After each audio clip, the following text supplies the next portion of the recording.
ॐ अज्ञानन्तिमिरान्धस्य ज्ञानाञ्जनशलाकया चक्षुरुन्मीलितं येन तस्मै श्रीगुरुवे नमः। श्रीचैतन्यमनोभीष्टं स्थापितं येन भूतले स्वयं रूप कदा मह्यं ददाति स्वपदान्तिकम्। हे कृष्ण करुणा सिन्धो दीनबन्धो जगत्पते गोपेश गोपिका कांत राधा कांत नमोस्तुते। तप्त कांचन गौरांगी राधे वृंदावनेश्वरी वृषभानुसुते देवी प्रणमामि हरिप्रिये। नमो ओम विष्णुपादाय कृष्णपृष्ठाय भूतले श्रीमते भक्तिवेदांत स्वामिन् इति नामिने। नमस्ते सरस्वते देवे गौरवाणी प्रचारिणे निर्विशेष शून्यवादी पाश्चात्य देशतारिणे। जय हो श्री कृष्ण चैतन्य प्रभु नित्यानंद श्री अद्वैत गदाधर श्रीवासादि गौर भक्त वृंद। हरे कृष्ण कृष्णा कृष्णा हरे हरे हरे राम राम राम हरे हरे। हरे कृष्णा कृष्णा कृष्णा हरे हरे हरे राम राम राम हरे। हरे कृष्णा कृष्णा कृष्णा हरे हरे हरे राम राम हरे हरे। हरे कृष्णा कृष्णा कृष्णा हरे हरे हरे राम राम हरे। हरे कृष्णा कृष्णा कृष्णा हरे हरे हरे राम राम। हरि बोल हरे कृष्णा। पुन्हा एकदा सगळ्यांचं स्वागत आहे आणि आपण आपल्या 15व्या अध्यायाला सुरुवात करू, ज्याचं नाव आहे पुरुषोत्तम योग, परम पुरुषाचा योग. खूप सुंदर अध्याय आहे. भगवंतांचं सगळं वर्णन आहे. ज्या 3 गुणांना आपण बघितलं काल, सत्व रज आणि तमोगुण, की ज्या गुणत्रय विभाग योग. मग हे 3 गुण आपण बघितले की या 3 गुणांमध्ये 3 गुणातली व्यक्ती कशी असते आणि मग कशा प्रकारे सात्विकता बांधली जाते, राजसिकता बांधते आणि तामसिकता म्हणजे कुठेतरी बद्ध आत्मा आपण म्हणतो, हा बद्ध का होतो, तर या 3 गुणांच्या प्रभावाखाली येण्यामुळे होतो. आणि जसं उदाहरण दिलंय की पावसाचा थेंब हा अतिशय स्वच्छ आणि ट्रान्सपरंट असतो, पण तो जसा मातीत मिसळतो तसा त्याचा चिखल होतो. आणि तसंच आपलं होतं, हा जीवात्मा जसा या प्रकृतीमध्ये येतो आणि या 3 गुणांच्या प्रभावाखाली येतो, तोपर्यंत तो आध्यात्मिक आहे, भगवंतांसारखा आहे, पराशक्तीचाच भाग आहे. परंतु ज्या क्षणी तो या प्रकृतीच्या सान्निध्यामध्ये येतो त्या क्षणी त्याचा बद्ध होतो तो. आणि तो बद्ध होण्याला कारण सात्विकताही आहे, राजसिकताही आहे आणि तामसिकताही आहे. मग सात्विकता तुम्ही म्हणाल, पण आपण काल बघितलं की सात्विकता कुठेतरी ज्ञानाने बांधते, सुखाने बांधते, मिळणाऱ्या. पण निश्चित सात्विकता ही त्या वसुदेव म्हणजे शुद्ध सत्व स्वरूप आहे. शुद्ध सत्व सात्विकता जी आहे त्याच्यापर्यंत पोहोचवायला सात्विकताच निश्चित पाहिजे असते. मग तिथे राजसिकता आणि तामसिकता असून नाही चालत.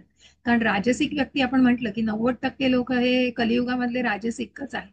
कारण की कुठेतरी फक्त वासना आणि स्वतः भोवती जगणं, की स्वतः भोवतीच फक्त मी माझं आणि मला हवंय एवढ्या भोवतीच जगणं. आणि त्याच्यामुळे तिथे कुठेतरी ती आशा, आकांक्षा, अपेक्षा या सतत राहतात. आणि म्हणून आपण बघितलं की या सर्व गुणांमधील व्यक्ती कशी जगत असते आणि त्यानंतर मृत्यूनंतरही त्यांना कुठले लोक मिळतात. तर आपण बघितलं की वेगवेगळ्या प्रकारे मग सात्विकता निश्चितच ही वरच्या लोकांवरती जाते, राजसिकता कुठेतरी पृथ्वी लोकावर आणि तामसिकता ही खालच्या योनींमध्ये जन्म देत असते. अशा या 3 गुणांना बघितल्यावर जेव्हा अर्जुनाने भगवंतांना विचारलं की गुणातीत व्हायचंय, मग भगवंतांनी ज्या 22 ते 25 काल आपण बघितले की जिथे कशा प्रकारे मग ही व्यक्ती कशा प्रकारे गुणातीत होऊ शकते हा प्रश्न जेव्हा अर्जुनाने विचारला, कारण जेव्हा कृष्ण भावनेमध्ये यायचं किंवा एक मिनिट मी पाणी घेऊन येते.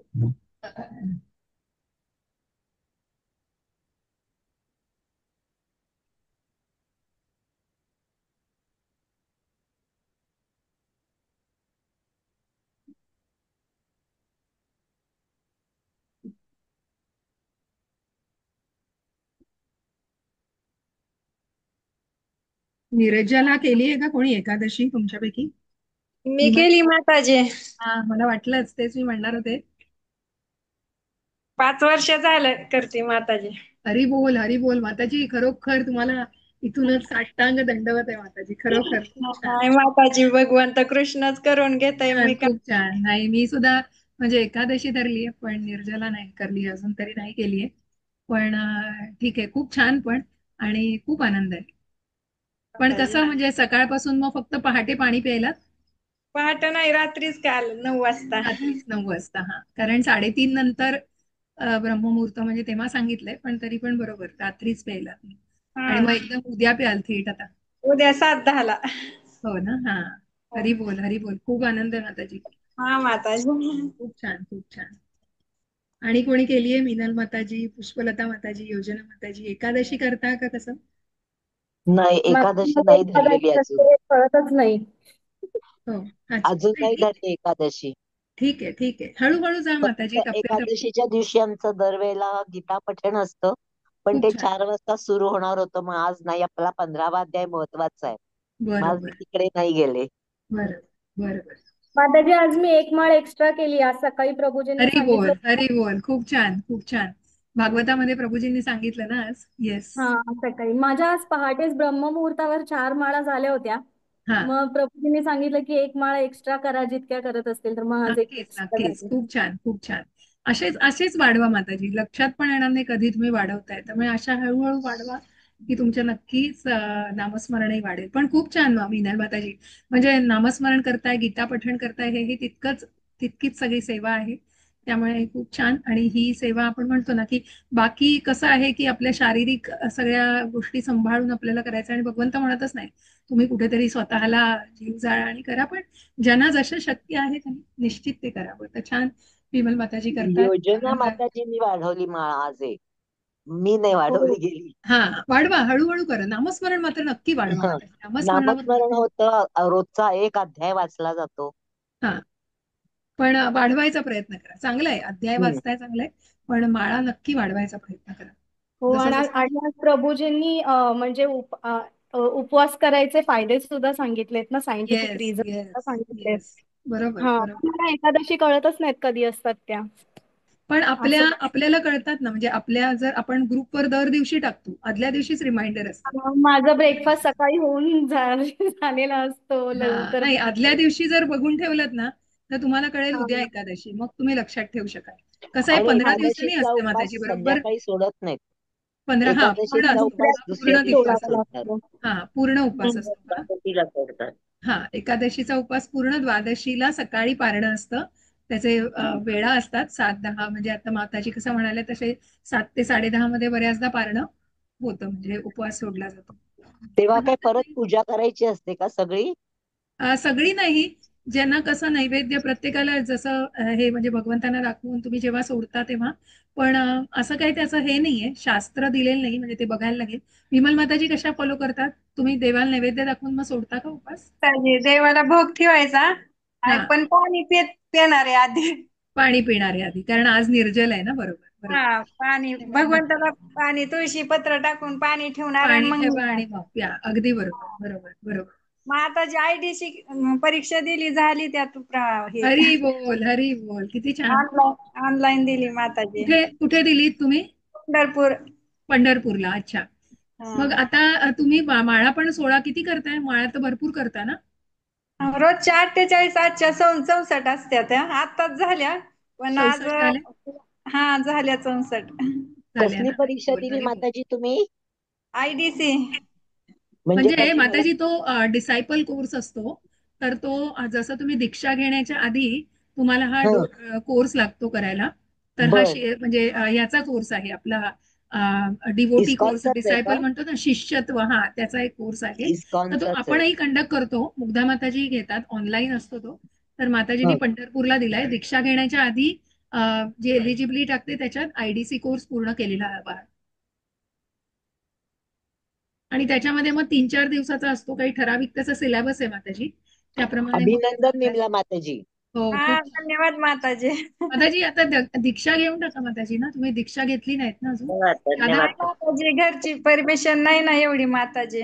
हो, हो. नाही तर तर लोकनाथ स्वामींकडून घेऊ शकाल ना तुम्ही? हा माताजी, ऑनलाईनच मी ठरवलं होतं, पण ऑनलाईन दिली परीक्षा. 3 दिवस क्लास होता, 4 दिवस आधी बर रिव्हिजन. बर बर. खूप छान. हे बघा माताजी, प्रयत्न करा आणि गौरांगाची प्रार्थना करत राहा आणि इतकं करता आहात, नक्की तुम्हाला साथ देणार आणि भगवंतांची इच्छा असते. हा त्यामुळे कुठेही माताजी. काही विरुद्ध जाऊन नका करू, पण निश्चितच सगळं होईल तुमचं. एवढं मनापासून करताय ना, तर नक्की पुढे जाल माताजी आणि दीक्षाही नक्की घ्या. कुठेतरी भगवंत निमित्त लागते. करून हो, घेते तसं माताजी आता. भगवंतांची इच्छा आहे. बस बस तेच असतं माताजी, त्यांची इच्छा हा. आहे तर नक्की होऊन जाईल. ठीक आहे, तुम्ही प्रार्थना करत राहा, नामस्मरण करत राहा. हो माताजी. बस ठीक आहे. ओके, हरे कृष्णा. आपण हरे. अध्याय सुरू करू. हा पुरुषोत्तम योग, परमपुरुषाचा योग. श्री भगवान वाच ऊर्ध्वमूलमधः शाखम् अश्वत्थं प्राहुरव्ययम् छन्दांसि यस्य पर्णानि यस्तं वेद स वेदवित्. नंतर कोणाला म्हणायचं असेल तर म्हणा. मी सुरुवात केली आहे, पण योजना माताजींना नक्कीच म्हणायला आवडेल. मला माहितीये, कारण पाठ असतील तुमचे हे. गीता परिवारातले जे आहेत त्यांचा हा 15वा अध्याय नक्कीच पाठ असेल. तर पुढचे श्लोक तुम्ही माझा पण माताजी पाठ आहे, 15वा आणि 12वा. 12 आणि 15 बहुतेक सगळ्यांचे पाठ आहेत, 12 ते आणि 15. पहिले घेतले जातात. अगदी बरोबर, पहिल्या लेवलला 12 आणि 15च आहे. हा. हो. हरी बोल. तर कोणाला वाचायला आवडेल? हरे कृष्णा. वाचा माताजी मी. वाचा वाचा. श्री भगवान म्हणाले, असा एक शाश्वत वटवृक्ष आहे, ज्याचे मूळ वर आहे आणि शाखा खाली आहेत आणि पाणी वैदिक मंत्र आहेत. जो या वृक्षाला जाणतो तो वेदांना जाणतो. तात्पर्य हरे श्रील प्रभुपादद्वारे. तात्पर्यामध्ये मी सांगते हा माताजी, आपण वाचूया पहिल्या ह्याचं वाक्य. नक्कीच छान आहे तात्पर्य. तर मला एक हे मुळातच बघा, प्रश्न हा विचारायचा आहे. हा जो हा बोला माताजी. अश्वत्थ म्हणजे पिंपळ का अश्वत्थ म्हणजे वटवृक्ष?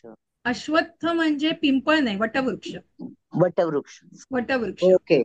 येस. ओके. तर माताजी, इथून वाचा. या ठिकाणी भौतिक जगताच्या बंधनाची इथून वाचा माताजी.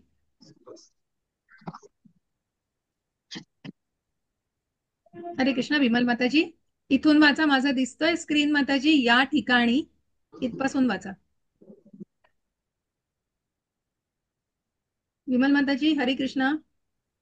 कृष्ण माताजी, रेंज जाते आता. मी हा, पलीकडे घेऊ. मला वाटलंच. हे बघ, यापासून वाचा. या ठिकाणी भौतिक जगताच्या. हा माताजी, या ठिकाणी भौतिक जगतातल्या बंधनाची तुलना ही वटवृक्षाची करण्यात आली आहे. जो सकाम कर्म त्याला या वटवृक्षाच्या अंतच लागत नाही. एक शाखेवरून दुसऱ्या शाखेवर, दुसऱ्या तिसऱ्या असे नेहमी भटकत राहतो.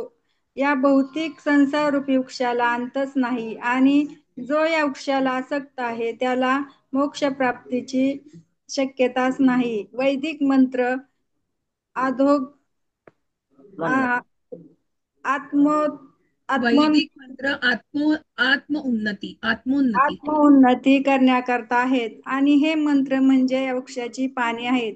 या वृक्षाची मुळे ऊर्ध्व दिशेने वाढतात, कारण या वृक्षाचा प्रारंभ ब्रह्मांडातील सर्वोच्च अशा ब्रह्मलोकापासून होतो. जर मनुष्याला या विनाशी मोहरूपी वृक्षाचे ज्ञान झाले तर तो या वृक्षातून बाहेर पडू शकतो. सुटका होण्याची ही पद्धत जाणून घेतली पाहिजे. या भौतिक बंधनातून बाहेर पडण्यासाठी अनेक विधी आहेत. याचे वर्णन पूर्वीच्या अध्यायामध्ये करण्यात आले आहे आणि 13व्या अध्यायापर्यंत आपण पाहिले की भगवत भक्ती ही सर्वोत्तम विधी आहे.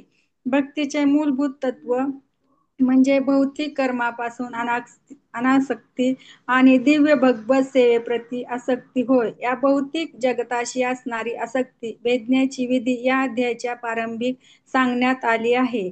या संसाररूपी वृक्षाची मुळे ऊर्ध्व दिशेने वाढतात. याचा अर्थ असा आहे की महत्त्वापासून या मुळाच्या वाढीला प्रारंभ होतो आणि ब्रह्मांडाच्या सर्वोच्च लोकापासून ते मूळ खाली येते. त्या ठिकाणाहून संपूर्ण ब्रह्मांडाचा विस्तार होतो आणि यामध्ये अनेक शाखारूपी विविध ग्रहमालिकेचा समावेश होतो.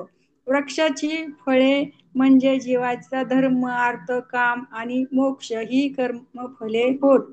या जगामध्ये जरी फांद्या खाली आणि मुळे वर असलेले वृक्ष आढळत नसला तरी असाही वृक्ष अस्तित्वात असतो. असा वृक्ष जलाशयाच्या तीरावर आढळू शकतो. आपण पाहू शकतो की तीरावर असलेले वृक्षाचे प्रतिबिंब पाण्यात पडलेले असते आणि त्यामध्ये वृक्षाच्या फांद्या खालीवर मूळवर असल्याचे आढळते. दुसऱ्या शब्दात सांगायचे तर हा संसाररूपी वृक्ष म्हणजे वैकुंठ जगतरूपी वास्तविक वृक्षाचे केवळ एक प्रतिबिंब आहे. ज्याप्रमाणे वृक्षाचे प्रतिबिंब पाण्यात स्थिर असते त्याप्रमाणे आध्यात्मिक वृक्षाचे प्रतिबिंब इच्छामध्ये स्थित असते. प्रतिबिंबात भौतिक प्रकाशात वस्तू स्थित होण्याचे कारण म्हणजे इच्छा आहे. ज्याला ह्या संसारातून बाहेर पडण्याची इच्छा आहे त्याला पृथक्कारणात्मक अध्ययनाद्वारे या वृक्षाचे पूर्ण ज्ञान जाणून घेतले पाहिजे. तेव्हाच तो या वृक्षाच्या असणारा आपला संबंध छेदू शकतो. हा वृक्ष म्हणजे खऱ्या वृक्षाचे प्रतिबिंब असल्या कारणाने ती एक हुबेहूब प्रतिकृतच आहे. प्राकृत जे काही आहे ते सर्व आध्यात्मिक जगतातही आहे. निर्विशेषवादी निराकार ब्रह्मालाच या भौतिक जगतरूपी वृक्षाचे मूळ मानतात आणि असांख्य तत्वज्ञानानुसार मुळापासून प्रकृती आणि पुरुष, त्यानंतर त्रिगुण, पंचमहाभूते आणि दशेंद्रिय, मन इत्यादी निर्माण होतात. या प्रकारे हे संपूर्ण भौतिक जगताचे पृथक्करण 24 तत्वांमध्ये करतात. जर ब्रह्म हे संपूर्ण सृष्टीचे केंद्रबिंदू असले तर त्यापासून प्राकृतिक जगत हे 180 अंश असते आणि उर्वरित 180 आध्यात्मिक जगत असते. भौतिक जगत एक विकृत प्रतिबिंब आहे. म्हणून आध्यात्मिक जगतातही या भौतिक जगताप्रमाणे वैविध्य वैविध्यता असली पाहिजे. वैविध्यता असली पाहिजे आणि ती वास्तविक असली पाहिजे. भगवद्गीतेमध्ये सांगण्यात आले आहे की प्रकृती ही भगवंताची बहिरंग शक्ती आहे आणि पुरुष हे स्वतः भगवंत आहेत. व्यक्तसृष्टी भौतिक असल्या कारणाने अनित्य आहे. कोणतेही प्रतिबिंब हे असत्य असते कारण ते कधी दिसते नाही, त्यांचा बहुतेक थोडा नेटचा इश्यू आहे. ठीक आहे. कारण ते कधी दिसते तर कधी दिसत नाही, परंतु ज्या मूळ स्थानापासून प्रतिबिंब निर्माण झाले आहे ते स्थान शाश्वत आहे. वास्तविक वृक्षाचे हे प्राकृत प्रतिबिंब छेदले पाहिजे. जेव्हा मनुष्याला वेदवत्ता म्हटले जाते तेव्हा असे गृहीत धरण्यात आलेले असते की भौतिक जगताची आसक्ती कशी छेदावी हे तो जाणतो. जर मनुष्याला आसक्ती भेदण्याची पद्धत माहीत असेल तर तो खऱ्या अर्थाने वेद जाणतो असे म्हणता येईल. जो वैदिक कर्मकांडाकडे आकृष्ट होतो तो या वृक्षाच्या हिरव्यागार पानांमध्ये आकृष्ट झाल्याप्रमाणे आहे. त्याला वेदांचे वास्तविक प्रयोजन ज्ञात नसते. भगवंतांनी स्वतः सांगितल्याप्रमाणे हा प्रतिबिंबित वृक्ष छेदून आध्यात्मिक जगतरूपी वास्तविक वृक्षाची प्राप्ती करणे हे वेदांचे प्रयोजन आहे. सॉरी माताजी, रेंज नाही जाते. नाही नाही, कळतंय माताजी, तुमचं थोडं ते जाये होत आहे, त्यामुळे काही काळजी नका करू. ठीक आहे, असू दे, जसं असेल त्याप्रमाणे. ठीक आहे. सो खूप सुंदर. आणि पहिल्याच श्लोकामध्ये अतिशय सुंदर म्हणून हे तात्पर्य आपण जास्तीत जास्त वाचलं मी, आणि वाचायला माताजींनी वाचलं ते आधी, कारण की खूप सुंदर प्रकारे आपल्याला या वटवृक्षाचं जे उदाहरण दिलेलं आहे आणि भगवंत इथे सांगतायत की शाश्वत असा वटवृक्ष आहे. मग हा शाश्वत वटवृक्ष हा आध्यात्मिक आहे, पण त्याचं प्रतिबिंब काय आहे तर ते भौतिकतेमध्ये आहे. आणि म्हणून इथे म्हटलंय की असा वृक्ष कुठेही आपल्याला इकडे तिकडे दिसणार नाही, फक्त तो जलाशयाच्या तीरावर दिसू शकतो.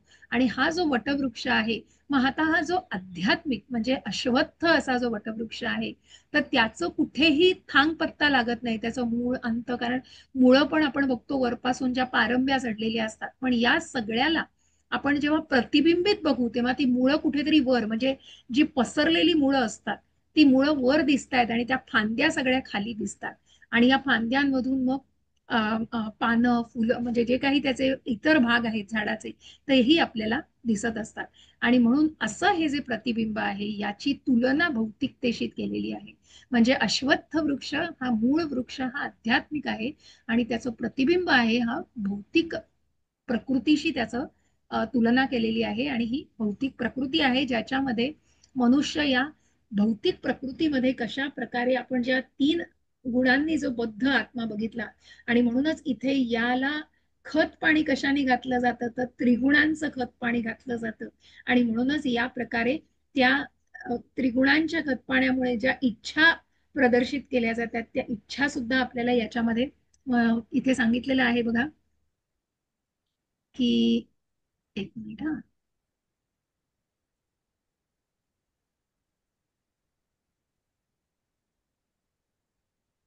हा वृक्षाची फळे, आणि ही खूप सुंदर उपमा दिलेली आहे इथे.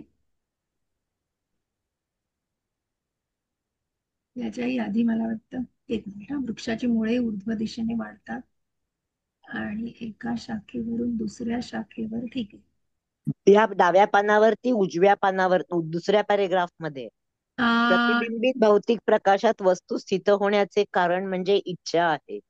ज्याला या येस, संसारातून येस, बाहेर पडण्याची इच्छा आहे इच्छा, त्याने येस, येस, येस, पृथक्करणात्मक अध्ययनाद्वारे या वृक्षाचे पूर्ण ज्ञान जाणून घेतले पाहिजे. तेव्हाच तो राईट, या वृक्षाशी राईट, राईट, असणारा राईट, राईट, आपला येस, संबंध छेदू शकतो. छेदू शकतो. प्रतिबिंबित भौतिक प्रकाशात वस्तू स्थित हम्म. होण्याचे कारण म्हणजे इच्छा आहे. कारण का, की त्या भौतिक प्रकृतीमध्ये जीवाचं अस्तित्व असणं हीच इच्छेचं कारण आहे.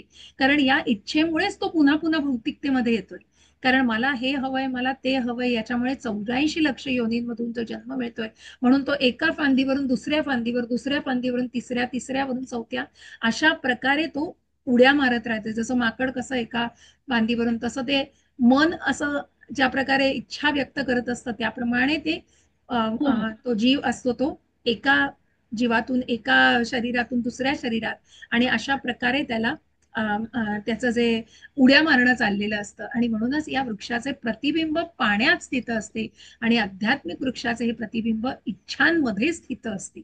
म्हणून ते इच्छांमध्ये, की कशा प्रकारे इच्छेमुळे हे प्रतिबिंब अधिकाधिक वाढतोय आणि आपल्याला ते दिसू शकतंय का, कारण त्या इच्छा होत आहेत म्हणून त्या भौतिक प्रकृतीमध्ये जीवाची जीवाचं वास्तव्य आहे. आणि ज्याला या संसारातून बाहेर पडण्याची इच्छा आहे त्याने पृथक्करणात्मक अध्ययनाद्वारे या वृक्षाचं पूर्ण ज्ञान घेतलं पाहिजे. कारण जर अश्वत्थ म्हणजे जर आध्यात्मिक वटवृक्षाचं ज्ञान असेल तरच तुम्ही या भौतिक म्हणजे या प्रतिबिंबित अशा वटवृक्षाला छेदून जाऊ शकता.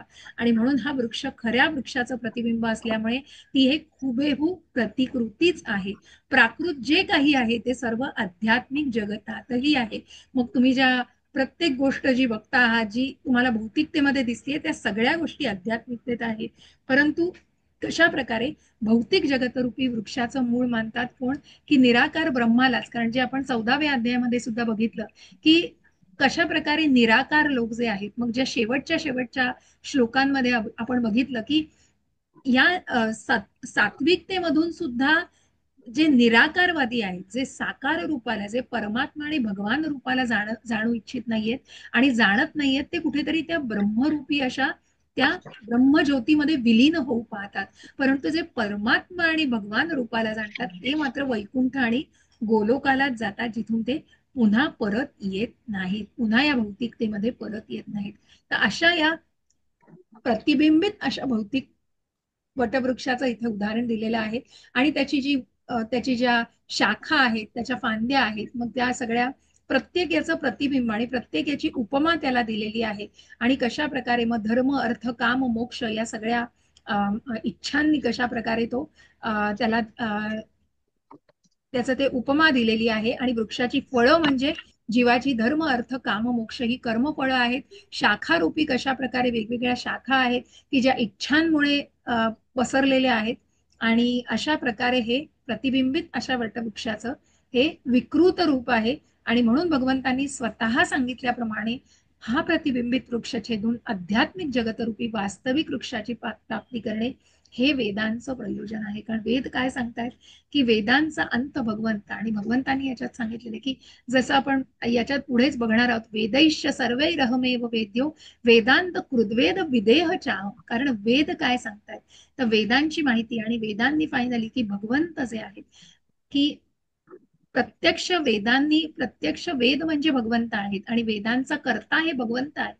जर वेदांना जाणलं आणि भगवंतांना जाणलं नाही तर त्या वेदांचा काहीही अर्थ नाहीये, वेदांचा अभ्यास करण्याचा काहीही अर्थ नाहीये. आणि म्हणूनच या प्रतिबिंबित अशा वृक्षाला छेदून आध्यात्मिक वटवृक्षाची प्राप्ती करणे आणि म्हणूनच या आध्यात्मिक जगताची प्राप्ती करणे.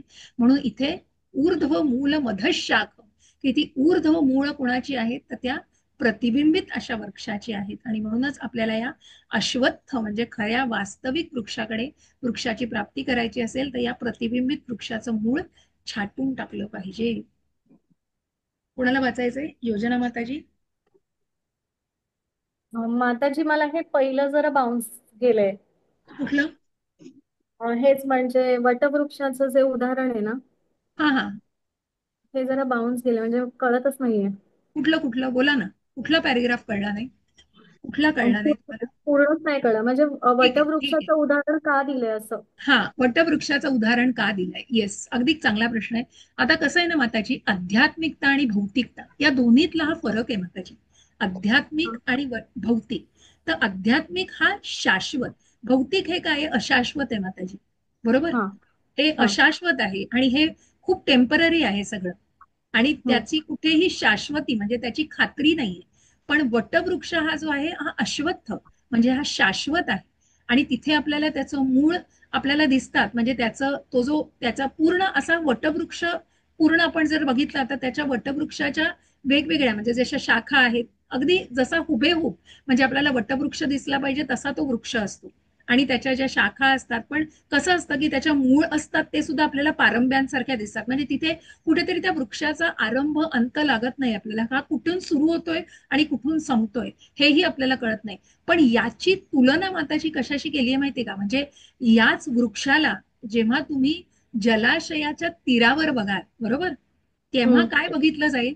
तेव्हा त्याची मुळं वर दिसतील, आणि त्याच्या ज्या शाखा आहेत ना, त्याच्या ज्या फांद्या आहेत ना माताजी, म्हणजे हम्म वडाच्या पारंब्या आपण किंवा वडाच्या ज्या फांद्या आहेत या सगळ्या आपल्याला खाली दिसतील. कारण ते आपल्याला या जगतामध्ये बघणं तर कठीण आहे, बरोबर? असा कुठेच तुम्हाला वृक्ष दिसणार नाही ज्याची मुळं तुम्हाला वरती दिसत आहेत आणि ज्याच्या फांद्या खाली दिसत आहेत. मग हे हम्म मूळ कशात दिसतंय? तर ह्याची तुलना भौतिकतेशी केली आहे माताजी. आणि हा या अश्वत्थ वृक्षाला जेव्हा तुम्ही एखाद्या नदीच्या तीरावर बघाल, एखाद्या समुद्राच्या, एखाद्या कुठल्याही जलाशयाच्या तीरावर बघाल, तेव्हा त्या तीरावरती त्याचं प्रतिबिंब जे बघाल, तिथे तुम्हाला ती मूळ वरती दिसतील आणि त्या शाखा खाली दिसतील. येतंय लक्षात? हा समजलं आणि समजलं. म्हणून या ठिकाणी भौतिक जगताच्या बंधनाची तुलना ही वटवृक्षाची केलेली आहे. पाण्यातलं प्रतिबिंब ना म्हणजे त्याचं. येस येस माताजी, येस माताजी. आणि म्हणून आपण इथे बघतो आहोत ना की इथे जे म्हटलेलं आहे की या जगामध्ये जरी फांद्या खाली आणि मूळ वर असलेला वृक्ष आढळत नसला तरीही असा वृक्ष अस्तित्वात असतो. असा वृक्ष जलाशयाच्या तीरावर आढळू शकतो. आपण पाहू शकतो की तीरावर असलेल्या वृक्षाचं प्रतिबिंब पाण्यात पडलेलं असतं आणि त्यामध्ये वृक्षाच्या फांद्या खाली तर मूळ वर असल्याचं आढळतं. आणि हा दुसऱ्या शब्दात सांगावयाचे तर हा संसार रूपी वृक्ष म्हणजे वैकुंठ जगत रूपी म्हणजे वास्तविक शाश्वत अशा वास्तविक वृक्षाचं केवळ एक प्रतिबिंब आहे. येतंय लक्षात? हम्म ज्याप्रमाणे वृक्षाचे प्रतिबिंब पाण्यात स्थित असते त्याप्रमाणे आध्यात्मिक वृक्षाचे हे प्रतिबिंब इच्छांमध्ये म्हणजे कुठे माताजी? भौतिकतेमध्ये स्थित आहे. हम्म हे जे प्रतिबिंब आहे हे का आहे? कारण ती भौतिकता आहे. हे अशाश्वतम दुःखालयम, आणि हे अशाश्वत अशी भौतिक प्रकृती अपरा प्रकृती आहे. म्हणून ही परा प्रकृती म्हणजे आध्यात्मिक अशा वृक्षाचं हे भौतिक अशा वृक्षाचं प्रतिबिंब आपल्याला त्याच्यामध्ये दिसत आहे. आणि प्रतिबिंबित भौतिक प्रकाशात वस्तू स्थित होण्याचं म्हणजे कोण? प्रतिबिंबित भौतिक प्रकाशात वस्तू म्हणजे कोण? जीव. जे जीव. जीव का आहेत भौतिकतेमध्ये आपण बघितलं गेल्या अध्यायामध्ये की बीज देणारे पिता हे भगवंत आहेत. ब्रह्मांनी प्रकृती निर्माण केलेली आहे. भौतिक प्रकृती ब्रह्मांनी जरी ते क्रिएटर असले तरी पहिले क्रिएटर कोण आहेत? भगवंत आहेत. आणि भगवंतांनी या प्रकृतीला काय केलंय? इम्प्रिग्नेट, गर्भस्थ केलंय. आणि या प्रकृतीला गर्भस्थ करून तिथे जीवाची निर्मिती झाली. आणि म्हणून या भौतिक प्रकाशात वस्तू स्थित होण्याचं कारण म्हणजे इच्छा आहे. आणि हा जीव पुन्हा पुन्हा का भौतिकतेमध्ये येतो? इच्छेमुळे येतो. माताजी अजून एक प्रश्न आहे जसं की हे आध्यात्मिक जगत आहे ना, त्याच्यामध्ये त्रिगुणांचा प्रभाव असतो की नसतो. नाही नाही, तिथे कुठेच नाही. तिथे त्रिगुणांचा प्रभाव नाही माताजी. त्रिगुण भगवंतांच्या प्रभावाखाली आहेत. तिथे कुठेच नाही, कारण तिथे माया ही जी एक त्रिगुणांचा प्रभाव कुठेच तिथे नसतो. आध्यात्मिक जगताशी भौतिक जगताची जेव्हा तुलना केली जाते तेव्हा ही जी माया आहे ही भगवंतांच्या नियंत्रणाखाली आहे. आणि म्हणून तिथे कुठेच हा प्रभाव आपल्याला दिसत नाही. भगवंतांच्या गोलकावर याचा कुठलाच परिणाम नाही. हा म्हणजे आध्यात्मिक जगत म्हणजे थोडक्यात वैकुंठ आणि गोलोक वृंदावन अगदी असं. बरोबर, अगदी बरोबर, अगदी ओके. बरोबर. येत आहे लक्षात? पण हो हे समजलं आता अश्वत्थ आणि भौतिकता हो कसं समजलं. वृक्षाचं आता समजलं आता समजलं. Yes yes. मीनल हा माताजी आलंय लक्षात? पुष्पलता माताजी, विमल माताजी, काही प्रश्न आहेत? नाही नाही समजून माताजी, प्रश्न नाही. हा, कारण आता याचा मूळ बेसच या अध्यायाचा मूळ बेस हा आहे की तुम्हाला हेच कळलं पाहिजे की काय आहे नक्की हा वृक्ष, आणि तो जर जाणला तरच आपल्याला भौतिकतेमध्ये काय आहे आणि भौतिक जगत हे प्रतिबिंबित कसं आहे, आणि या प्रतिबिंबामध्ये आपल्याला ज्या फांद्या दिसत आहेत त्या काय आहेत, मुळं दिसत आहेत ती काय आहेत, त्याला खतपाणी कशाचं घातलं जात आहे, तर त्रिगुणांचं खतपाणी घातलं जाते. जसं एखाद्या मुळांना कसं पाणी घातलं जातं तसा हा वृक्ष का वाढतोय, तीन गुणांच्या प्रभावाखाली वाढतोय. आणि म्हणूनच इथे म्हटलंय की भगवद्गीतेमध्ये सांगण्यात आलं आहे की प्रकृती ही भगवंतांची बहिरंग शक्ती आहे आणि पुरुष हे स्वतः भगवंत आहेत. व्यक्त सृष्टी ही भौतिक असल्या कारणाने अनित्य आहे. बघा, नित्य काय आहे, हे भगवंतांची आध्यात्मिक शक्ती आहे. कोणतेही प्रतिबिंब हे असत्य असते, कारण ते कधी दिसते तर कधी दिसत नाही, परंतु ज्या मूळ स्थानापासून प्रतिबिंब निर्माण झाले आहे ते स्थान शाश्वत आहे, कारण ते काय आहे, ते मूळ आहे. भगवंत हे मूळ आहेत सगळ्याचं, बरोबर. आणि म्हणूनच वास्तविक वृक्षाचे हे प्राकृत प्रतिबिंब छेदले पाहिजे.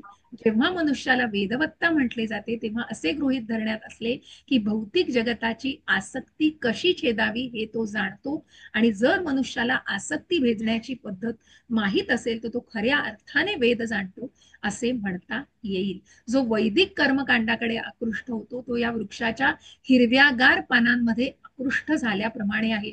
म्हणजे जेव्हा आपण म्हणतो की या वैदिक कर्मकांड म्हणजे काय, तर जेव्हा आपण या फांद्यांमधली हिरवी पानं बघू की त्यांची ही फांद्या, मग धर्म अर्थ काम मोक्ष, याला ही फळं म्हटली आहेत त्या झाडाची, आणि त्यानंतर ह्या ज्या फांद्या आहेत त्या एका फांदीवरून म्हणजे एका शरीरातून किंवा एका योनीतून दुसऱ्या योनीत कसा प्रवेश करतो आहे जीव, तसा हा एका फांदीवरून दुसऱ्या फांदीवर उड्या मारतोय. आणि ती जी हिरवीगार पानं आहेत तर कर्मकांड, कारण का होत आहे, कारण राजसिकता आपण जी बघितली गेल्या अध्यायामध्ये ती कुठेतरी फक्त सकाम कर्मामध्ये अडकलेली आहे. आणि का, मला त्या वृक्षाची फळं, मला त्या कर्माची फळं हवी आहेत, आणि म्हणून मग ती इच्छा असल्यामुळेच ते कुठेतरी त्या भौतिकतेमध्ये अडकलेला असा हा बद्ध आत्मा आहे. आणि म्हणून वेदांना, की ज्या वेदांना जाणलेल्या आहे, आपण ज्या 13व्या अध्यायामध्ये बघितलं मग की अन्नमय, मनोमय, प्राणमय, विज्ञानमय आणि आनंदमय, तर त्या आनंदमय कोशापर्यंत आपल्याला पोहोचायचं आहे. हो, तिथे भगवंत वाट बघतायत, कारण तो आनंदमय कोश हाच फक्त शाश्वत आहे.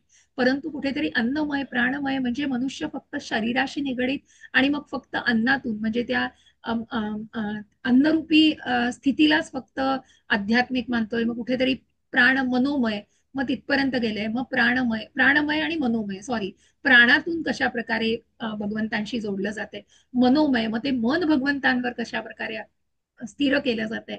विज्ञानमय, त्याचं ऍप्लिकेशन कसं केलं जातंय. ज्या 7व्या अध्यायात आपण भगवंतांचं सगळ्या विभूती बघितल्या आणि भगवंतांना मग अर्जुन भगवंतांना जेव्हा विचारतोय की मी कुठे तुझी पूजा करू, कुठे उपासना करू, तिथे आपल्याला भौतिकतेमध्ये भगवंतांचं जे सगळ्या विभूती दिसलेल्या आहेत तिथे भगवंत सांगतायत.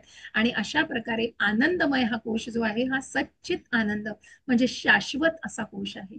आणि तिथे भगवंत आपली वाट बघतायत की हे भौतिक जगत सोडून या आध्यात्मिक जगतामध्ये प्रवेश करायचा असेल तर त्या मुळापासूनच छाटल्या पाहिजेत त्या गोष्टी, आणि म्हणून त्या प्रतिबिंबित वृक्षाला छेदायचंय, त्या प्रतिबिंबित वृक्षाच्या मुळांनाच छेदून टाकायचं हे भगवंत पुढे सांगतात. तर इथपर्यंत क्लिअर झालंय का?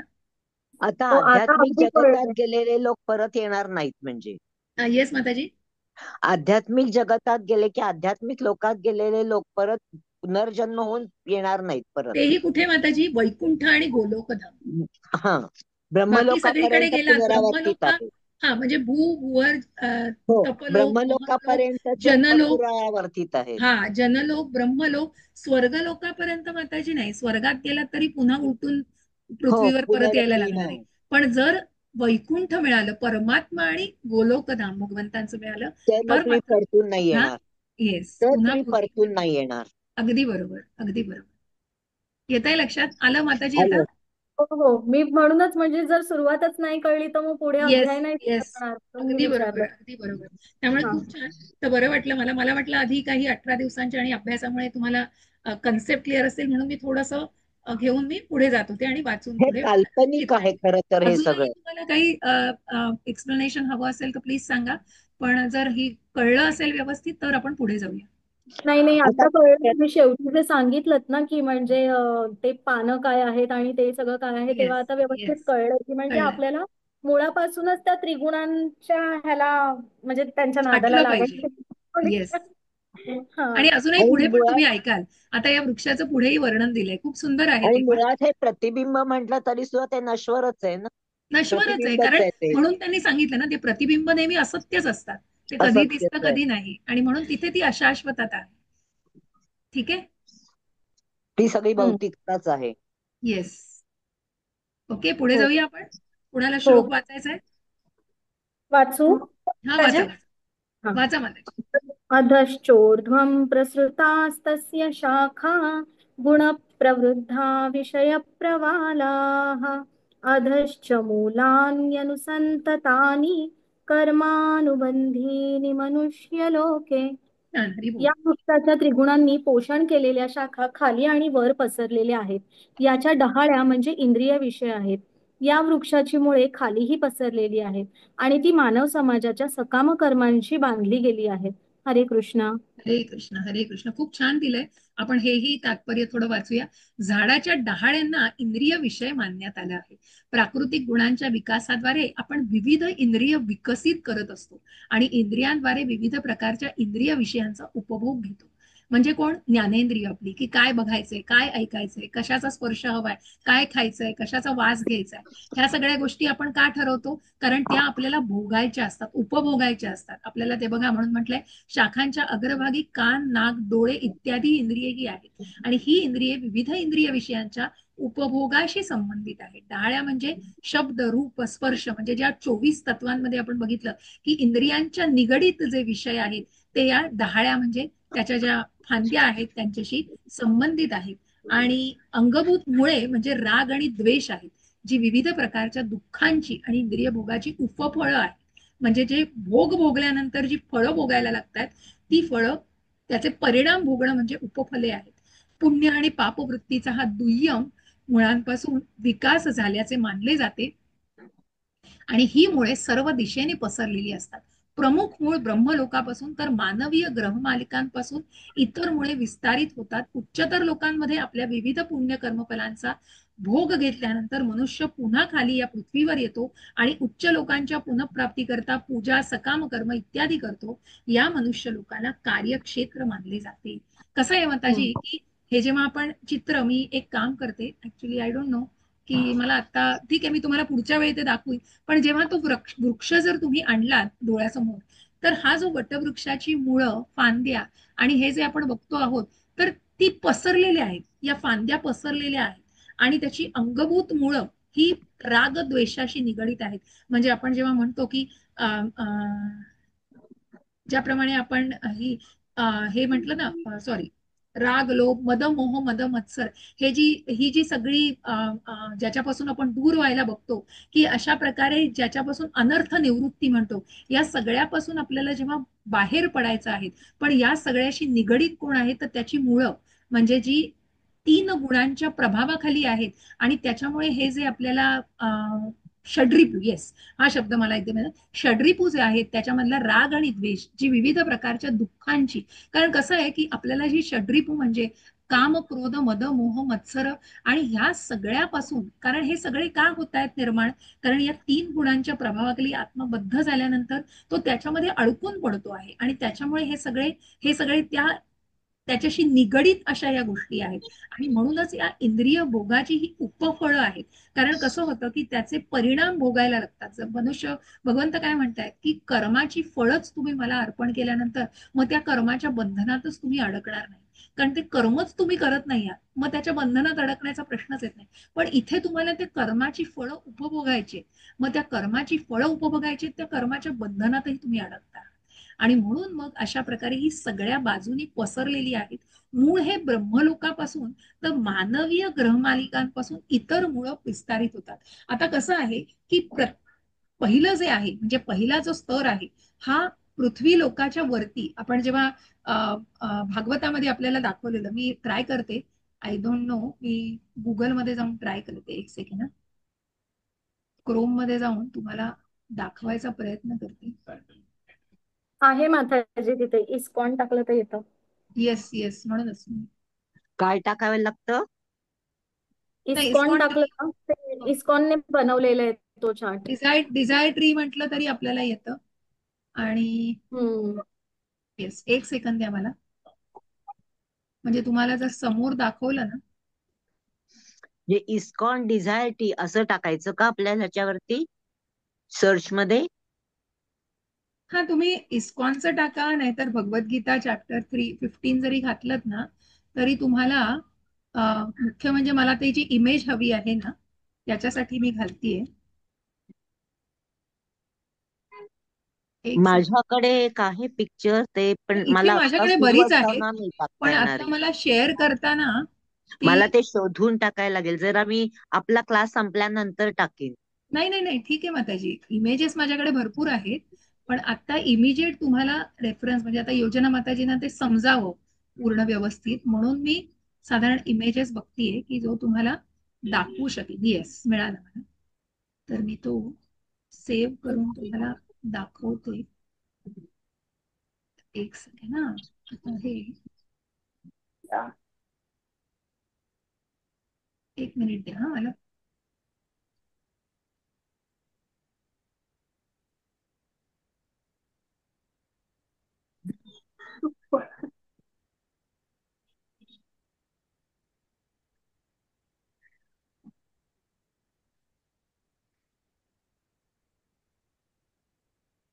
दिसतंय का? हरे कृष्णा. दिसलं? वृक्ष दिसलं? हा, दिसलं? स्क्रीन दिसतीये माझी? हा, दिसला. भगवद्गीतेतच माताजी पानावर आहे. येस येस येस, म्हणूनच तोच मी तुम्हाला दाखवण्यासाठी म्हणून हे झूम करतेय. येस, आता दिसतंय? झूम केलंय बघा.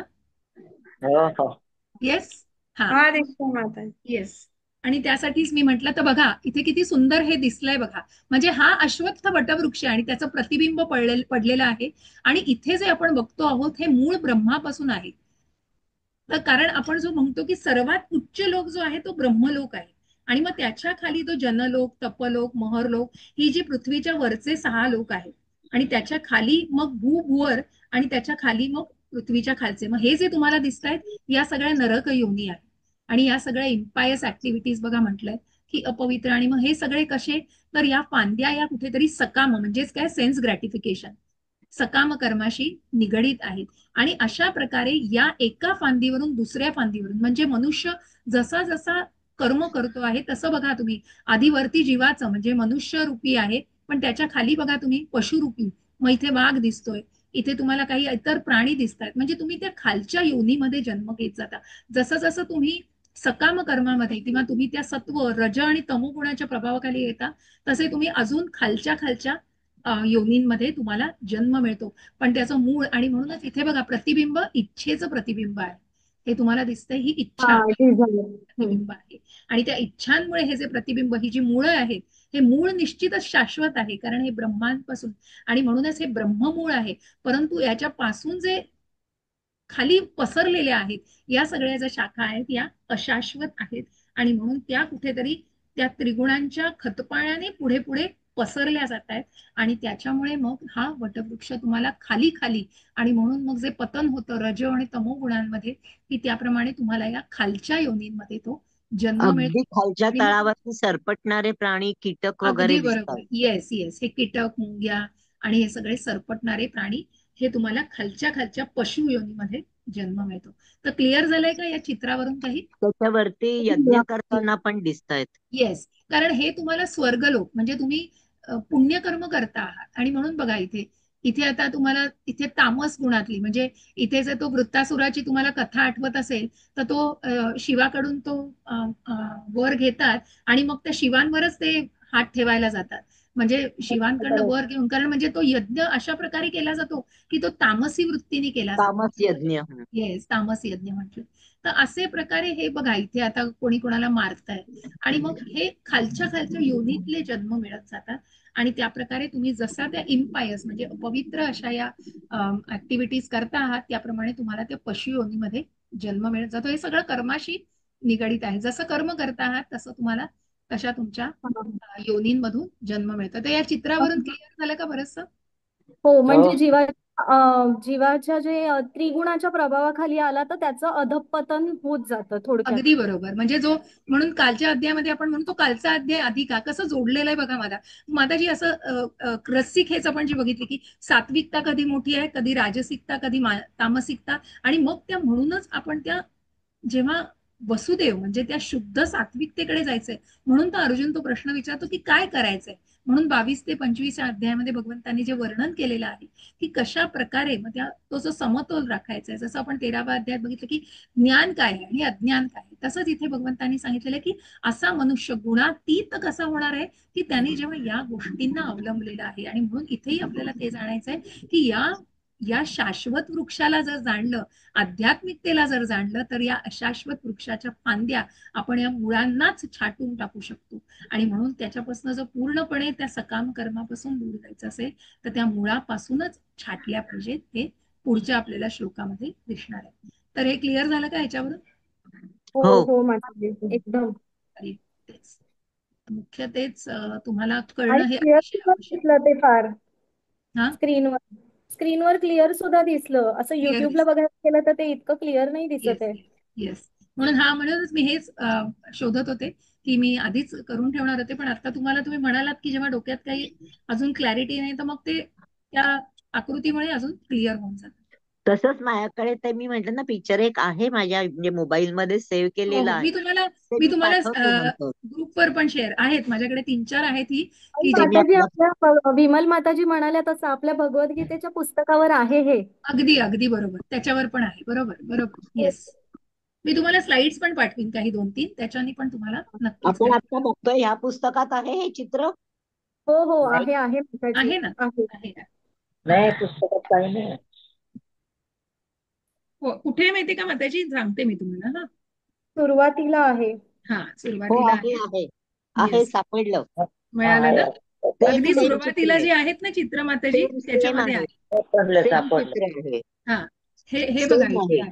हे दिसलं स्क्रीनवर दिसलं, मी पुस्तकात हे दाखव. सेम आहे. 15.1. हो सेम आहे. येस. ठीक आहे. सो ठीक आहे, चलो. म्हणजे हे क्लिअर झालंय तर आपण आता पुढे जाऊया, पुढचा श्लोक हो. घेऊया. ठीक आहे. सो कुणाला वाचायचा आहे श्लोक? मीनल माताजी. हा हरे. एक मिनिट हं. एक मिनिट आधी मी माझं हे म्हणजे ते चित्र शोधण्याच्या नादात माझं पान गेलं. नाही, एक ठीक आहे. मिनिट. समोर आहे, वाचा ना. मी स्क्रीनवर टाकलंय. न रूपमत्सेह तथोपलभ्यते नान्तो न चादिर्न च सम्प्रतिष्ठा अश्वत्थमेनं सुविरूढमूलम् असंगशस्त्रेण दृढेन चित्वा. दोन्ही वाचू का? हो, ततः वाचा वाचा पदं पूर्ण जाऊन मग आपण. तत्परिमार्गितव्यम् यस्मिन् गता न निवर्तन्ति भूयः तमेव चाद्यं पुरुषं प्रपद्ये यत प्रवृत्ता प्रसृता पुराणी. हरे कृष्ण. हरे कृष्ण. त्याचं हे पण वाचायचंय का? येस, अर्थ वाचा माताजी. या वृक्षाचे वास्तविक रूप या जगतात अनुभवता येत नाही. याचा आदी अंत आधार कोणीही जाणू शकत नाही. परंतु मनुष्याने खोलवर मुळे गेलेल्या या वृक्षाला निश्चयाने अनासक्तीरूपी शस्त्राद्वारे छेदून टाकले पाहिजे. त्यानंतर मनुष्याने असे स्थान शोधावे की ज्या ठिकाणी गेल्यावर पुन्हा परतावे लागत नाही. ज्या परमपुरुषाकडून अनादी काळापासून सर्व गोष्टींचा प्रारंभ आणि विस्तार झाला आहे त्या परमपुरुषाला त्या ठिकाणी शरण गेले पाहिजे. हरे हरे हरे कृष्ण. कृष्ण. आता इथे तात्पर्यातून काही वाचायचंय? हा, या संदर्भातील असंग शब्द हा खूप छान हे आहे, तर याविषयी आपण जाणूया. तर वाचाल का? वाचा माताजी. तात्पर्य सगळं वाचू का? नाही, फक्त इथपासून या संदर्भातील असंग शब्द. या संदर्भातील असंग शब्द अत्यंत महत्वपूर्ण आहे. कारण इंद्रिय भोग करण्याची आणि भौतिक प्रकृतीवर स्वामित्व गाजवण्याची आसक्ती फार प्रबळ असते. म्हणून मनुष्याने प्रमाणित शास्त्रांच्या आधारावर आध्यात्मिक विज्ञानाच्या चर्चेद्वारे अनासक्ती शिकली पाहिजे. आणि जे वस्तुतः ज्ञानी आहेत त्यांच्याकडून श्रवण केले पाहिजे. भक्तांच्या सत्संगामध्ये याप्रमाणे चर्चा केल्याचे फळ म्हणजे मनुष्य भगवंतांप्रत येऊन पोहोचतो. नंतर मनुष्याने सर्वप्रथम करण्याची गोष्ट म्हणजे भगवंतांना शरण जाणे होय.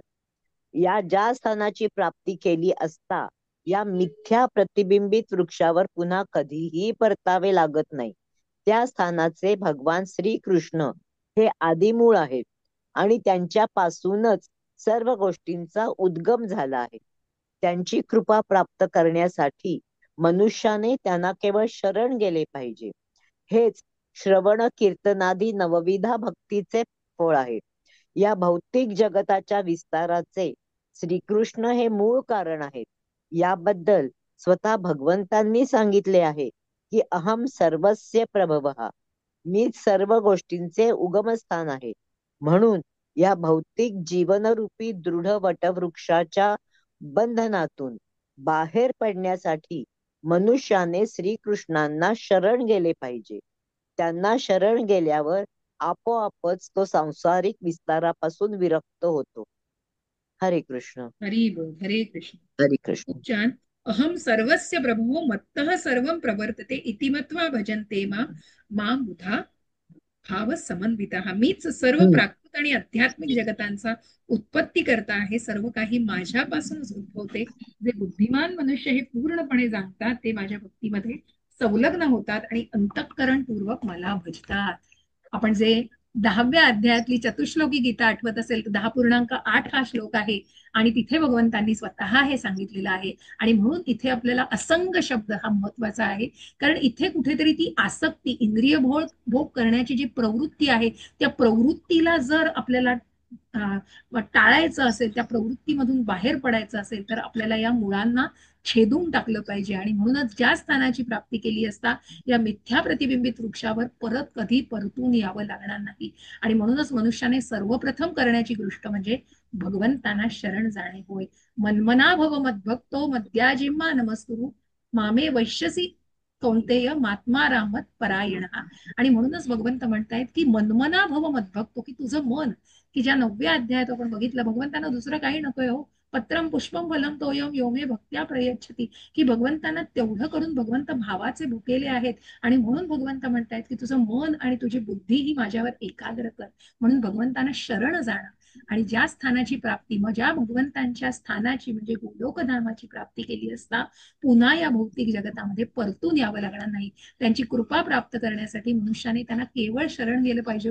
भगवंतांना कुठेही काही भरपूर असं हे हवंय ते हवंय, एवढं मोठं डागडुजी केली, एवढे मोठे अगदी मोठं सगळं केलं आहे, 56 भोग बनवले, सगळं भगवंत भावाने तुम्ही अर्पण केलं तर सगळं भगवंतांना मान्य आहे. पण भगवंतांना या कशाचीच अपेक्षा नाही हो. भगवंत फक्त त्या भक्तीचे, भावाचे, प्रेमाचे भुकेले आहेत. आणि म्हणून हेच श्रवण कीर्तनादी नवविधा भक्तीचं फळ आहे. या भौतिक जगताच्या विस्ताराचे श्रीकृष्ण हे मूळ कारण आहेत. आपण जेव्हा बघितलं की परा आणि अपरा शक्ती 7व्या अध्यायात, की सगळ्याचं मूळ कोण आहे? भगवंत आहेत. कारण 10व्या अध्यायात प्रत्यक्ष भगवंत सांगतात. चतुश्लोकी गीता भगवंतांनी का सांगितली? कारण ना देव भगवंतांचं मूळ जाणत आहेत, ना कोणी चतुष्कुमार नाही जाणत आहेत, किंवा कुठल्याही प्रकारे कुणालाही भगवंतांचं मूळ काय आहे ते माहितीच नाहीये. ज्या देवकी मातेच्या पोटामधून भगवंतांनी ज्या गर्भातून जन्म घेतलेला आहे तर तिथे भगवंतांनी ते बाल्यरूप म्हणून वसुदेव आणि देवकीच्या समोर भगवंत कशा प्रकारे प्रगट झाले? परमात्मा रूप. पण तेव्हा वसुदेवाच्या विनंतीवरून मग वसुदेवाच्या मनात आणि मग त्यांच्या हृदयात प्रवेश केलेला आहे. आणि मग जेव्हा त्यांची विनंती केली की तुम्ही आमच्या पोटी बाल्य रूपात जन्माला यावं, आणि तेव्हा मग ती विनंती मानून भगवंत त्या बाल्य रूपामध्ये जन्माला आले, जे अतिशय मोहक असं मनमोहक रूप, की जे देव सुद्धा आसुसले होते ते बघायला. म्हणून तुम्ही बघाल तर देवकीच्या दालनामध्ये चारही बाजूंनी सगळीकडे देव आधी देव आहेत, की जिथे भगवंतांचं ते रूप बघण्यासाठी आसुसलेले असतात. आणि म्हणूनच भगवंतांनी सांगितले की अहम सर्वस्य प्रभवः मत्तः सर्वं प्रवर्तते, मीच सर्व गोष्टींचं उगमक स्थान आहे. म्हणून या भौतिक जीवनरूपी दृढ वटवृक्षाच्या बंधनामधून बाहेर पडण्यासाठी मनुष्याने श्रीकृष्णांना शरण, भौतिक जीवनरूपी, कुठलं आहे ते प्रतिबिंबित आहे. आणि म्हणून त्याला का छाटलं पाहिजे? कारण भगवंतांना शरण जाण्यासाठी. आणि मग आपोआपच त्या सांसारिक अशा विस्तारापासून तुम्ही विरक्त होऊ शकता. कसं आहे ना, की इथे कुठे प्रपंचातून जबाबदारीतून भगवंत म्हणत नाहीये तो, पण कुठेतरी तो मोह, हे हवंय तेही हवंय असंही हवंय तसंही हवंय, की जेवढं आहे तेव्हा त्याच्या सुद्धा वरती अजून हवं आहे.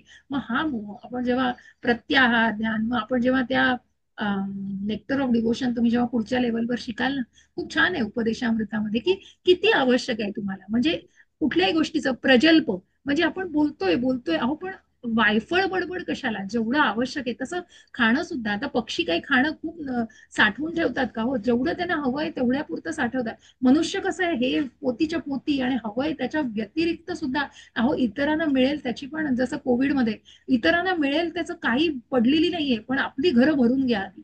हे जे आहे हे कुठेतरी म्हणजे अतिरेक, सगळ्याचा अतिरेक आपण म्हणतो, तर हा सगळं टाळणं हे अतिशय आवश्यक आहे. आणि हे भगवंतांना शरण गेल्यावरच शक्य आहे. कुठेतरी ही विरक्ती, कुठेतरी हा जो मोह टाळण्याची, म्हणूनच आपल्याला पुढच्या श्लोकात बघायचंय. ह्याच पॅरेग्राफ मध्ये एक शब्द दिलाय की अनासक्ती शिकली पाहिजे. एक्झॅक्टली. अनासक्ती कशी शिकणार आहे? त्या मुळांना छाटायचंय. त्या भौतिक रूपी मुळांना छाटलं तर ती अनासक्ती आपोआप डेव्हलप होणार आहे. त्यासाठी भगवंतांना शरण जायचं आहे. हम्म. कोणाला वाचायचा आहे पुढचा श्लोक? योजना माताजी वाचा. हो असतील. निर्माण मोहाजित संग दोषा अध्यात्म नित्या विनिवृत्त कामाः द्वंद्वैर्विमुक्ता सुख दुःख संज्ञैर् गच्छन्त्य मूढा पदमव्ययं तत्. हरे कृष्णा. जे खोटी प्रतिष्ठा, मोह आणि असत्संगापासून मुक्त आहेत, जे नित्यत्व जाणतात, भौतिक वासनेतून मुक्त झाले आहेत, तसेच सुखदुःखांच्या द्वंद्वापासून मुक्त झाले आहेत आणि मोहरहित होऊन परमपुरुषाला शरण कसे जावे हे जाणतात, त्यांना त्या शाश्वत धामाची प्राप्ती होते. हरे कृष्णा. हरे कृष्ण. मग हे कधी जाणणार आहे? कारण त्याच्यासाठी भगवंतांची प्राप्ती करण्यासाठी या सगळ्या मोहातून बाहेर पडलं पाहिजे ना, तरच हे शक्य आहे ना. कारण मग खोटी प्रतिष्ठा, कुठेतरी आपण ज्या स्टेटस सिम्बल, आणि मग आपण त्या सोसायटी सो कॉल्ड अशा त्या सगळ्या त्या कुठल्याही प्रकारच्या काय म्हणतात ना, छान शोकी म्हणण्यापेक्षा सगळं मग ते दाखवण्यासाठी ज्या गोष्टी केल्या जातात, मोह, असत्संग, हे सगळ्यापासून मुक्त आहे जे नित्यत्व जाणतात. या सगळ्यांना निश्चितच हे शक्य आहे. कारण का होत आहे, की स्वतःला भौतिक प्रकृतीचा स्वामी समजून मिथ्या अहंकारामुळे उन्मत्त झाल्यामुळे भगवंतांना शरण जाणे त्यांच्यासाठी कठीण असते. कारण का? कारण आपण म्हणतोय ना, तो खोटा अहंकार, फॉल्स इगो जो म्हणतात ना, कारण माझं आहे सगळं, हे घर माझं आहे, हे माझं आहे, ते माझं आहे, कारण मी, माझा, माझं, आमचं नाहीच कुठे, पण मी, माझा, आणि फक्त माझ्यामध्येच गुंतलेला जो व्यक्ती आहे त्याला तो फक्त भोगता वाटतो. आपण भुक्त आहोत, भोगता भगवंत आहे. महेश भोक्तारम यज्ञ तपसान सर्व लोक महेश्वर, आणि म्हणूनच ते महेश्वर वसलेले आहेत, जे भोक्ता आहेत, सगळ्याचे परम पुरुष आहेत. आणि म्हणून आपल्याला हे जाणायचं आहे, तर आपण त्या दासानुदास, मग तिथे कुठेतरी तो सेवाभाव, भगवंतांचे नित्य सेवक आहोत हे जेव्हा स्वरूप स्थिती आपण जाणणार आहोत, तेव्हाच आपल्यामध्ये कुठेतरी ती विनम्रता येईल. तेव्हाच आपल्याला या अहंकाराने जो मोह घातलेला आहे तो मोहातून आपण बाहेर पडू शकू. आणि म्हणून मग अहंकारापासून उत्पन्न होणाऱ्या मोहातून मुक्त झाल्यावरच तो भगवंताला शरण जाण्यास प्रारंभ करतो. कारण तिथे कुठेतरी तो अहंकार गेला पाहिजे. हो, मी त्या मीला बाजूला ठेवायला शिकलं पाहिजे, तरच शक्य आहे. हो, नाही तर कठीण आहे. या जगामध्ये ज्याला मान सन्मानाची अपेक्षा आहे तो भगवंतांना शरण जाणं कठीण आहे. तर शरण जाणे शक्य नाही. मोहामुळे अहंकार निर्माण होतो.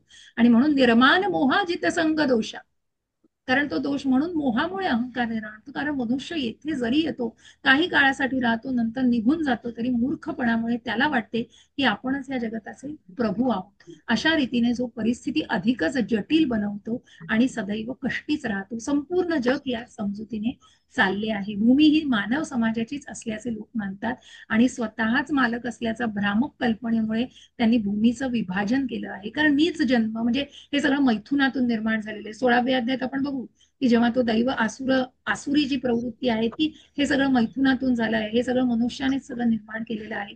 अहो, पण मनुष्याची मुळी कोणापासून आहे? तो मनुष्य कुठून आलाय आणि त्याचं मूळ काय आहे? आणि त्या हा ब्रह्मांड निर्माण करू शकणार आहे का? भरपूर टेक्नॉलॉजीनी भरपूर गेलं आहे सगळं. म्हणून तुम्ही बघाल की परवा सुद्धा काहीतरी व्हॉट्सअपवर होतं, इस्रोचे होते, ते मूळ ते तर आहेच.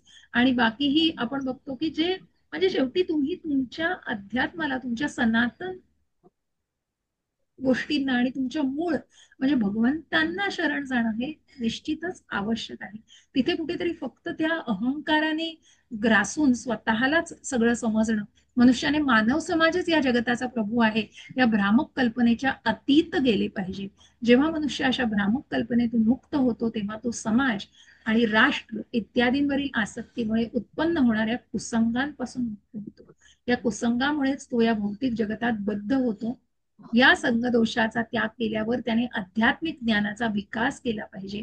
वास्तविकपणे आपल्या मालकीचं काय आहे आणि काय नाही हे त्याने ज्ञानाच्या अनुशीलनाद्वारे म्हणून उत्तम आध्यात्मिक गुरुकडून मार्गदर्शन घेऊन काय ज्ञान आहे आणि काय अज्ञान आहे या गोष्टी जाणल्या पाहिजेत. नाही तर मी म्हणेन तीच पूर्व दिशा.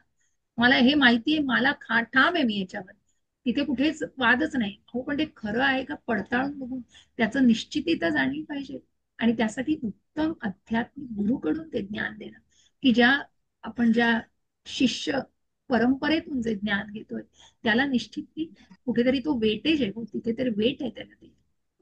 आणि म्हणून अशा रीतीने जेव्हा मनुष्याला यथार्थ वस्तुस्थितीचं ज्ञान होतं तेव्हा तो सुख आणि दुःख, आनंद आणि विषाद या इत्यादी सर्व द्वंद्वातून मुक्त होतो आणि तो पूर्णपणे ज्ञानमय होतो आणि नंतर भगवंताला शरण जाण्यास तो समर्थ होतो. वाचू माताजी. वाचा माताजी पुढचा श्लोक वाचा. तद्भासते सूर्यान् शाखो न पावकः यद्गत्वा निवर्तन्ते तद्धाम यद्गत्वा न परमम् निवर्तन्ते माताजी, यद्गत्वा न निवर्तन्ते. यद्गत्वा न निवर्तन्ते तद्धाम परमं मम. येस. ते माझ्या परमधामाला सूर्य, चंद्र तसेच अग्नी किंवा वीज प्रकाशित करीत नाही. जे त्या धामाला पोचतात ते पुन्हा या भौतिक जगतात परत येत नाही. तात्पर्य एक, हा, जोपर्यंत जीव हा अंधकारमय भौतिक जगतात असतो, जोपर्यंत जीव अंधकारमय भौतिक जगतात असतो तोपर्यंत तो बद्ध अवस्थेत असतो. परंतु जेव्हा तो या भौतिक जगत रूपी विकृत प्रतिबिंबात वृक्षाला छेदून नाही त्याचा काहीतरी गडबड होत. आध्यात्मिक विकास विश्वास हा वाचा वाचा. आध्यात्मिक विश्वात प्रविष्ट होतो. प्रविष्ट होतो तेव्हा तो मुक्त होतो. नंतर तो पुन्हा या प्राकृत जगात परत येण्याची शक्यताच राहत नाही. बद्धावस्थेमध्ये जीव स्वतःला भौतिक प्रकृतीचा स्वामी समजत असतो, परंतु मुक्तावस्थेमध्ये तो आध्यात्मिक जगतात प्रविष्ट होऊन भगवंताचा पार्षद बनतो व त्या ठिकाणी सच्चिदानंदमय जीवनाचा उपभोग घेतो. वैकुंठ जगताबद्दलच्या माहितीमुळे मनुष्याने मुग्ध झाले पाहिजे.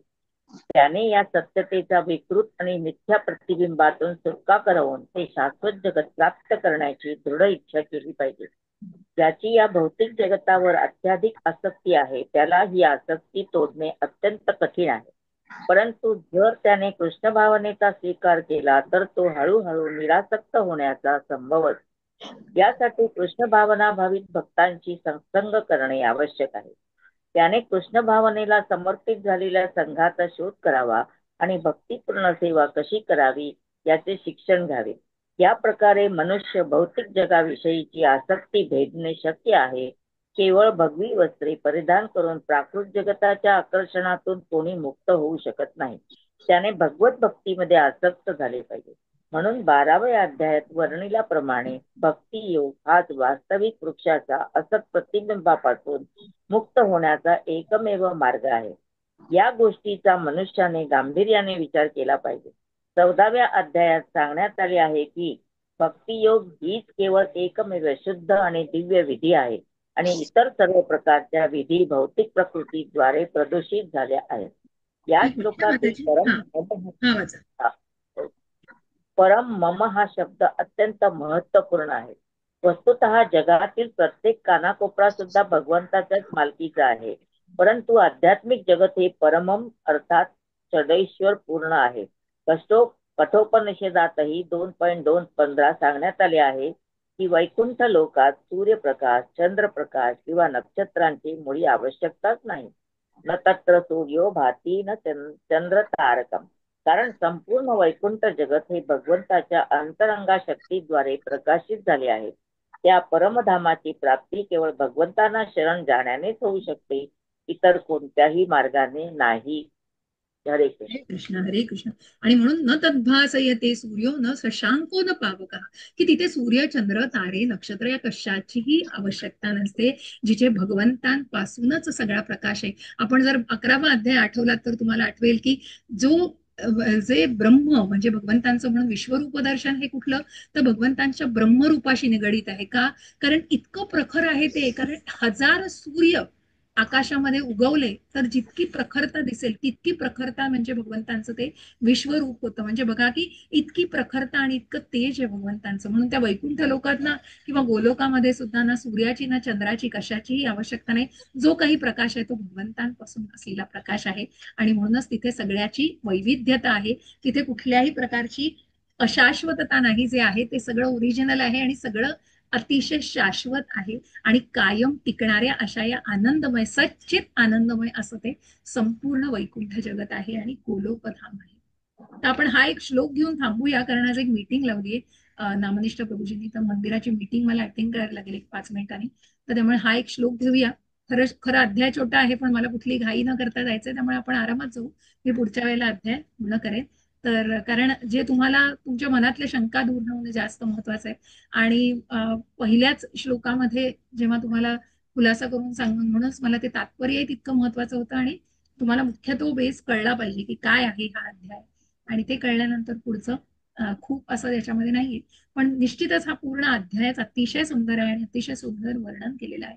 भगवंतांचं हे सगळं वर्णन आहे आणि भगवंतांच्या गोलोकधामाचं वर्णन आहे. भगवंत इथे सांगतायत, ममैवांशो जीवलोके जीवभूतः सनातनः मनःष्ठानी इंद्रियाणी प्रकृतिस्थानी कर्षती. बघा, ममैवांशो जीवलोके, भगवंतांचे अंश आहेत. तिथे आपण म्हणतोय बद्ध जगातील जीव हे माझे सनातन अंश आहेत. बद्ध जीवनामुळे ते मनासहित 6 इंद्रियांशी कठीण संघर्ष करीत आहेत. तर एक मिनिट. हा हे तात्पर्य खूप छान आहे. तर कुणाला वाचण्याची मी हे वाचून घेतलं अर्थ. तर एक सेकंड. कुठून वाचायचं? हा सांगते. हा ममई वांश पासूनच वाचा. हे तात्पर्याचा भाग घेऊया. हरे कृष्ण माताजी. मागच्या पानावर का? हा, ममई वांश हे शब्द सुद्धा महत्वपूर्ण आहेत. वाचू. हा वाचा माताजी. ममई वांश हे शब्द सुद्धा महत्वपूर्ण आहेत. भगवंतांचे अंश हे काही एखाद्या भौतिक वस्तूच्या तुटून पडलेल्या तुकड्याप्रमाणे नाहीत. आपण यापूर्वीच दुसऱ्या अध्यायात जाणले आहे की आत्म्याचे तुकडे करता येत नाहीत. या अंशाला भौतिक दृष्ट्या जाणता येत नाही. जड पदार्थाचे तुकडे करून ते पुन्हा ज्याप्रमाणे जोडतात त्याप्रमाणे हा अंश नाही. ही संकल्पना या ठिकाणी लागू होत नाही, कारण श्लोकामध्ये सनातनः हा शब्द योजिलेला आहे. हा अंश शाश्वत आहे. दुसऱ्या अध्यायाच्या प्रारंभी असेही सांगण्यात आले आहे की प्रत्येक देहामध्ये भगवंतांचा अंश उपस्थित आहे. देहिनोस्मिन्यथा देहे. जेव्हा हा अंश शारीरिक बंधनातून मुक्त होतो तेव्हा तो आध्यात्मिक विश्वातील एखाद्या वैकुंठ लोकामध्ये आपले मूळ आध्यात्मिक शरीर प्राप्त करतो आणि भगवंतांच्या सानिध्याचा उपभोग घेतो. तथापि या श्लोकावरून जाणले पाहिजे की ज्याप्रमाणे सोन्याचे कण हे देखील सोनेच असते, त्याचप्रमाणे जीव हे भगवंतांचे अंश असल्या कारणाने गुणात्मक दृष्ट्या भगवंतां समानच आहेत. हरे कृष्ण. हरे कृष्ण. ममई वांश. आणि म्हणूनच इथे कुठेतरी अंश म्हणजे जसं आपण म्हटलं आता की आत्म्याचे तुकडे केले जात नाही किंवा आत्म्याला तसं परमात्मा आत्मा हे तुकड्या त्या अर्थाने इथे काहीच सांगितलं नाही, परंतु गुणात्मक दृष्ट्या. कारण आपण भगवंतांचे अंश आहोत आणि म्हणून जसं म्हटलं की पराशक्तीचा भाग आहोत.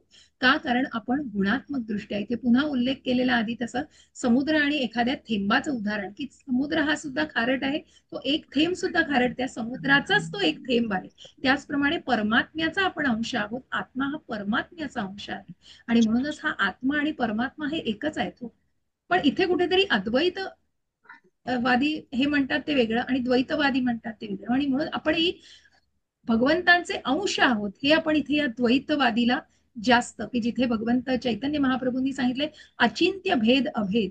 आणि म्हणूनच आपण याच कन्सेप्टला जास्त धरून आहोत की आपण आणि भगवंत हे अस्तित्व वेगवेगळं आहे, पण गुणात्मक दृष्ट्या आपण एकच आहोत, परिमाणात्मक दृष्ट्या नाही. हाच याचा अर्थ होतो. आणि म्हणूनच, कारण एक थेंब हा अख्ख्या समुद्राप्रमाणे असू शकत नाही, म्हणून एक अंश हा पूर्ण भगवंतांसारखा असू शकत नाही, म्हणून आपण देव होऊ शकत नाही.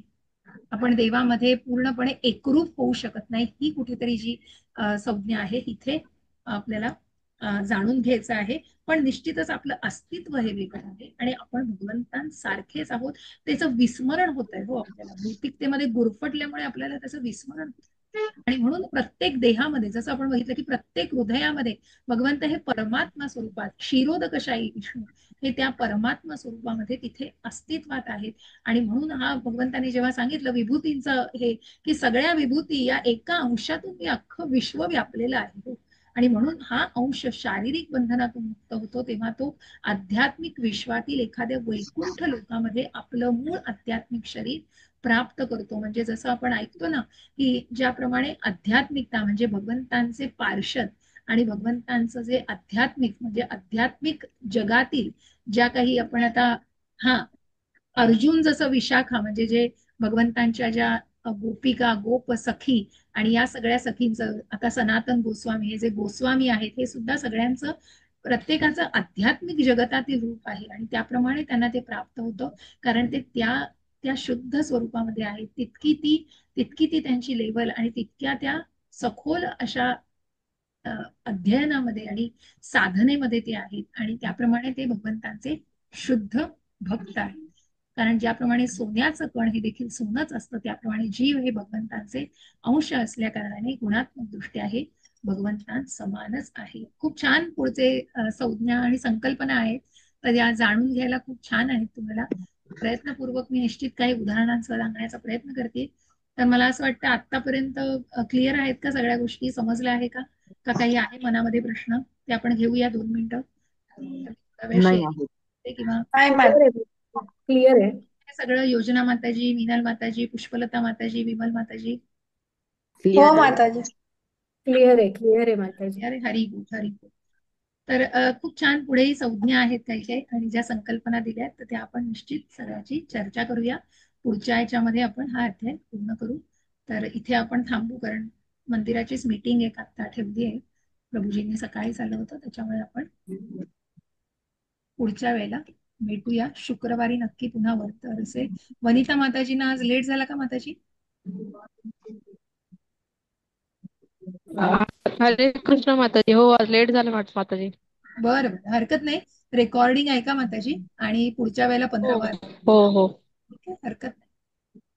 ठीक आहे, ओके. रेकॉर्डिंग थांबवते. सॉरी माताजी.